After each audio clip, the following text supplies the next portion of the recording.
बिस्मिल्लाहिर्रहमानिर्रहीम। अस्सलाम वालेकुम डियर स्टूडेंट्स। आज हम यूनिट 3 की एग्जाम्पल 3.4 और असाइनमेंट 3.4 सॉल्व करेंगे। तो देखते हैं कि एग्जाम्पल 3.4 की स्टेटमेंट क्या है। इसकी स्टेटमेंट में आपको गिवन है a cricket ball of mass 0.163 kg has an initial velocity of -36 metre per second as it approaches a bat. पहले इतनी लाइन को समझें। इसमें यह कहा गया कि एक बॉल जिसका मैस आपको गिवन है और वो जिस वेलोसिटी के साथ चल रही है वो भी आपको गिवन है, यानी mass and velocity of the ball are given. अब ये बॉल इस वेलोसिटी के साथ मूव करते हुए बैट को अप्रोच करती है, यानी अभी ये बैट को हिट नहीं कर रही और ये मूव कर रही है ball with velocity of -36 metre per second. फिर कहा गया जी नेक्स्ट है the batsman hits the ball hard and the ball moves away from the bat with velocity of 47 metre per second. अगर बॉल इस वेलोसिटी के साथ मूव करते हुए बैट को हिट करती है तो बैट के साथ कोलाइड या हिट करने के बाद वो मूव करती है with velocity of 47 metre per second. यानी ये हो गई आपके पास बॉल की इनिशियल वेलोसिटी और ये हो गई बॉल की फाइनल वेलोसिटी और ये है आपके पास मास ऑफ द बॉल। अब आपसे कहा गया कि क्योंकि ये एक ऐसा कोलिजन है जिसे आप इम्पल्स के अंदर कंसिडर करते हैं, यानी एक छोटे से टाइम इंटरवल में एक ह्यूज फोर्स बॉल पर अप्लाई हो जाती है और ये सिचुएशन इम्पल्स वाली सिचुएशन होती है। आपसे कहा गया determine the impulse applied to the ball by the bat, यानी बैट ने बॉल पर कितनी इम्पल्स अप्लाई की, एक तो ये कैलकुलेट करें। फिर आपसे कहा गया assume that the time of contact is 1.6 millisecond. इस टाइम ऑफ कॉन्टैक्ट का मतलब ये है कि जब बॉल बैट को हिट करती है तो जिस इंस्टेंट के लिए बैट और बॉल इन कॉन्टैक्ट रहते हैं वो इंस्टेंट या वो टाइम इंटरवल है 1.6 मिलीसेकेंड का। अगर इतने सेकंड्स के लिए बॉल बैट के साथ इन कॉन्टैक्ट रहती है तो आप बताएं कि बैट ने बॉल पर एवरेज फोर्स कितनी एक्सर्ट की। यानी दो आपके पास अननोन वैल्यूज हैं, एक है इम्पल्स और दूसरा है एवरेज फोर्स। अब अगर आप इस क्वेश्चन के डाटा को नोट डाउन करें तो आपके पास डाटा में 4 वैल्यूज गिवन है, मास ऑफ द बॉल और इनिशियल वेलोसिटी, फिर आपको टाइम ऑफ कांटेक्ट गिवन था। इसमें आपने ध्यान रखना है कि मिली सेकेंड को आपने चेंज कर लेना है। 1.6 मिली का मतलब होता है 1000 से डिवाइड करना, तो वो बन जाएगा 10⁻³ सेकेंड और final velocity after colliding with the bat है 47 मीटर पर सेकेंड। इन डेटा वैल्यूज को यूज करना है आपने और इम्पल्स कैलकुलेट करना है, एवरेज फोर्स कैलकुलेट करना है। इम्पल्स का सिंबल आप कैपिटल आई भी यूज कर सकते हैं, लेकिन आपकी बुक में जे गिवन है so I am using repeat करूंगी, so I am using that symbol. Average force और इम्पल्स, पहले हम इम्पल्स कैलकुलेट करते हैं। इम्पल्स का आपको मालूम है कि जो फार्मूला होता है वो होता है जी चेंज ऑफ मोमेंटम, यानी जितना उस बॉल में चेंज इन मोमेंटम आएगा वो ऑब्वियसली इम्पल्स के इक्वल होगा। और चेंज ऑफ मोमेंटम क्या होता है? चेंज ऑफ मोमेंटम होता है जी final momentum minus initial momentum. आपको फाइनल वेलोसिटी गिवन है, इनिशियल वेलोसिटी भी गिवन है, मास भी गिवन है, सो बिल्कुल कोई भी प्रॉब्लम नहीं होगी और आप बड़े आराम से इम्पल्स की वैल्यू कैलकुलेट कर लेंगे।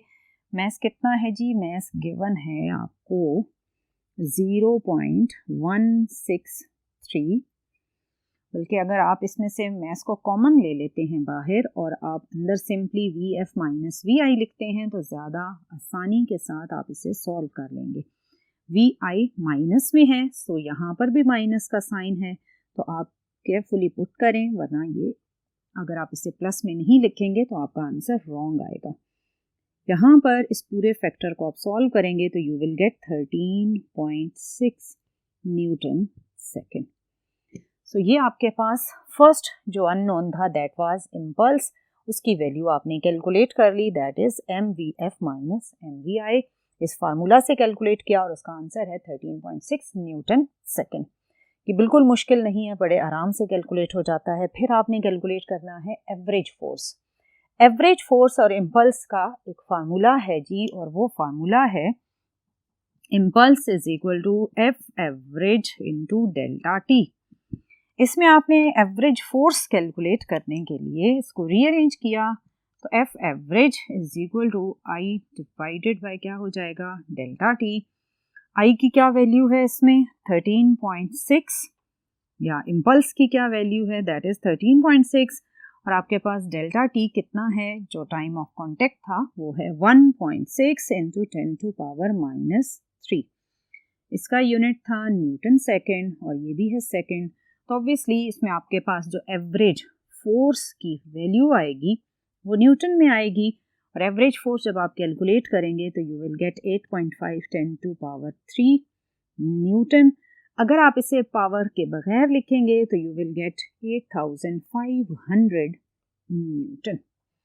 सो जब बॉल बैट को हिट करती है तो बैट 8500 न्यूटन फोर्स एक्सर्ट करता है बॉल के ऊपर, और इस फोर्स की वजह से उसमें जो चेंज इन मोमेंटम आता है वो था 13.6 न्यूटन सेकेंड, और ये चेंज इन मोमेंटम इम्पल्स को जनरेट करता था। सो इम्पल्स की वैल्यू भी थी 13.6 न्यूटन सेकेंड। ये था आज का फर्स्ट न्यूमेरिकल। अब मूव करते हैं नेक्स्ट बोर्ड पर और देखते हैं कि असाइनमेंट नंबर 3.4 की स्टेटमेंट क्या है। जी डियर स्टूडेंट, असाइनमेंट नंबर 3.4 भी impulse, average force, change in momentum इन्हीं पैरामीटर से रिलेटेड है। स्टेटमेंट देखते हैं जी। स्टेटमेंट कुछ इस तरह से है, a girl of mass 48 kg is rescued from a building fire. यानी बिल्डिंग में आग लग गई है और उस बिल्डिंग में एक गर्ल है जिसका मैस है 48 kg और इसको रेस्क्यू करना है। रेस्क्यू करने के लिए क्या किया गया जी, नेक्स्ट पार्ट है by leaping into a fire fighters net. यानी उस बच्ची ने उस बिल्डिंग से छलांग लगा दी, किसके ऊपर, फायर फाइटर्स नेट के ऊपर। ऑब्वियसली नीचे एक नेट बिछाया गया और बच्ची को ये कहा गया कि इसके अंदर जंप कर जाओ। अब जब उसने जंप किया तो जिस विंडो से उसने जंप किया उसका डाटा कुछ इस तरह से है, the window from which she left was 12 metre above the net. कितनी हाइट पर थी वो विंडो, वो उस नेट से विंडो 12 मीटर की हाइट पर थी। अब नेक्स्ट ये कहा गया, she lands in the net so that she is brought to a complete stop in 0.45 seconds.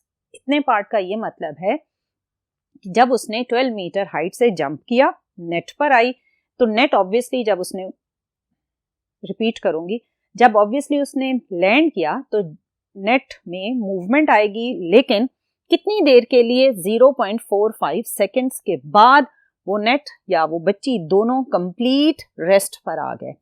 आपने इस टाइम इंटरवल 0.45 सेकेंड के शॉर्ट टाइम इंटरवल के अंदर ये बताना है कि जब गर्ल ने उस नेट को हिट किया तो what is her change in momentum, यानी उस गर्ल का जो चेंज इन मोमेंटम आया कितना आया। फिर पार्ट बी में आपने ये बताना है कि जब गर्ल ने नेट को हिट किया तो इस हिटिंग या कोलिजन के प्रोसेस में इंपल्स ऑन नेट कितना था, और साथ ही आपने ये बताना है कि what is the average force on the net due to the girl, यानी गर्ल का जो मैस या वेट था उसकी वजह से जब उसने नेट के ऊपर लैंड किया तो टोटल या एवरेज फोर्स कितनी एक्सर्ट हुई। यानी 3 अननोन वेरिएबल्स हैं। एक आपने कैलकुलेट करना है change in momentum for the girl, फिर आपने impulse on the net due to the girl and average force on the net due to the girl. ये 3 अननोन वेरिएबल्स हैं। सिचुएशन मैंने आपको समझाई कि एक बिल्डिंग में आग लगी, उसमें से विंडो से आपने एक गर्ल जिसका मैस है 48 kg उसे जंप करवाया, कितनी हाइट से, 12 मीटर की हाइट से, और जब वो नेट में गिरती है तो नेट में जब उसने लैंड किया तो 0.45 सेकेंड्स के अंदर वो कंप्लीट रेस्ट पर आ गई।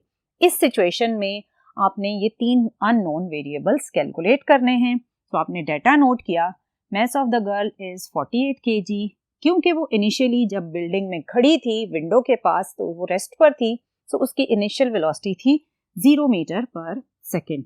जो उसने हाइट या डिस्टेंस कवर किया वो है 12 मीटर।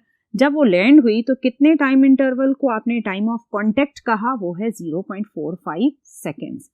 और ऑब्वियसली वो एयर में नीचे आ रही है तो gravitational acceleration 9.8 metre per second square आप यूज करेंगे।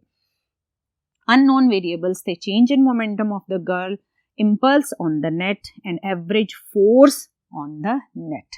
ये 3 चीजें आपने कैलकुलेट करनी है।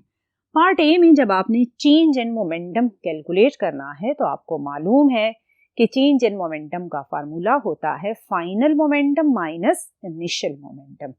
सो फाइनल मोमेंटम को कैलकुलेट करने के लिए आपको फाइनल वेलोसिटी चाहिए, जबकि इस डाटा में आपको फाइनल वेलोसिटी कहीं पर भी गिवन नहीं है।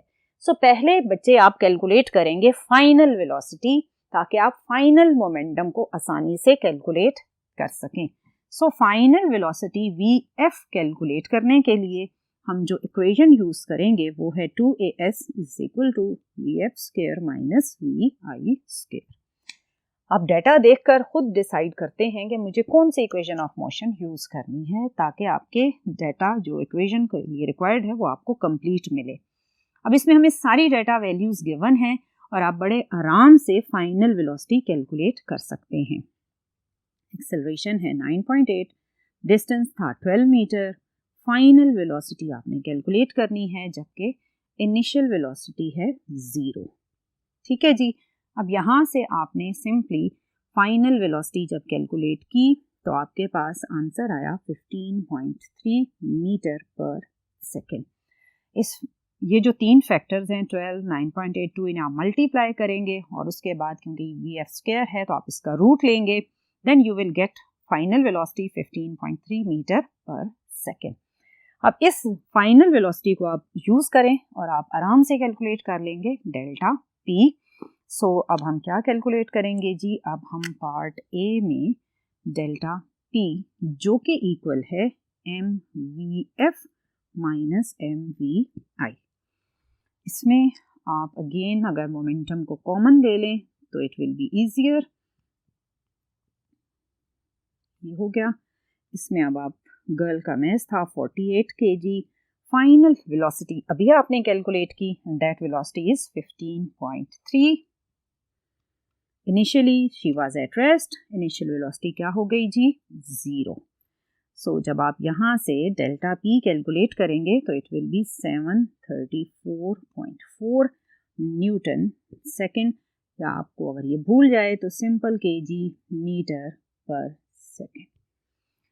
सो ये है आपके पास change in momentum of the girl की वैल्यू। ये तो हो गया पार्ट ए। अब हम पार्ट बी में इम्पल्स और सी में एवरेज फोर्स कैलकुलेट करेंगे। इन दो को कैलकुलेट करने के लिए हम मूव करते हैं नेक्स्ट बोर्ड पर। जी डियर स्टूडेंट, पार्ट बी में जब आपने इम्पल्स कैलकुलेट करना है तो इम्पल्स ऑब्वियसली आपके पास चेंज इन मोमेंटम के इक्वल होता है। सो आपका जो पार्ट ए का आंसर है वो एज इट इज यूज होगा for part B for calculation of impulse. और उसके लिए आप लिखेंगे कि इम्पल्स किसके इक्वल है जी, इक्वल है जी चेंज इन मोमेंटम के। सो जब आपने यही चीज दोबारा कैलकुलेट करनी है तो आपको कैलकुलेट करने की जरूरत नहीं। पार्ट ए में जो आपके पास आंसर है वही एज इट इज आप इसमें यूज करेंगे, दैट इज 734.4 न्यूटन सेकेंड। सो आपके पास जो इम्पल्स की वैल्यू है वही बनेगी जो कि पार्ट ए में चेंज इन मोमेंटम की वैल्यू थी। अब पार्ट सी में आपने कैलकुलेट करना है average force. Average force, impulse और टाइम की जो इक्वेशन है वो कुछ इस तरह से है कि impulse is equal to average force और ये होता है टाइम ऑफ कांटेक्ट, यानी जितने टाइम इंटरवल के लिए गर्ल और नेट आपस में इन कांटेक्ट रहे। इससे अब आप आराम से कैलकुलेट कर सकते हैं एवरेज फोर्स, जिसकी इक्वेशन बनेगी impulse divided by delta T. Impulse की वैल्यू है आपके पास 734.4 और टाइम इंटरवल कितना था हमारे पास 0.45। इन दो फैक्टर्स को आप डिवाइड करेंगे तो आपके पास एवरेज फोर्स की वैल्यू आएगी 1632 न्यूटन। सो डियर स्टूडेंट, ये था कि जब गर्ल नेट पर लैंड करेगी तो जो इम्पल्स वो इम्पार्ट करेगी नेट को वो इतना होगा, और जो एवरेज फोर्स नेट पर एक्सर्ट होगी वो होगी 1632 न्यूटन। सो ये थे आज के एग्जाम्पल 3.4 और असाइनमेंट नंबर 3.4। दोनों का लिंक था चेंज इन मोमेंटम और इम्पल्स से। इंशाल्लाह आने वाले लेक्चर में मज़ीद डिफरेंट कॉन्सेप्ट्स को डिस्कस करेंगे। सो टिल नेक्स्ट लेक्चर, अल्लाह हाफिज़।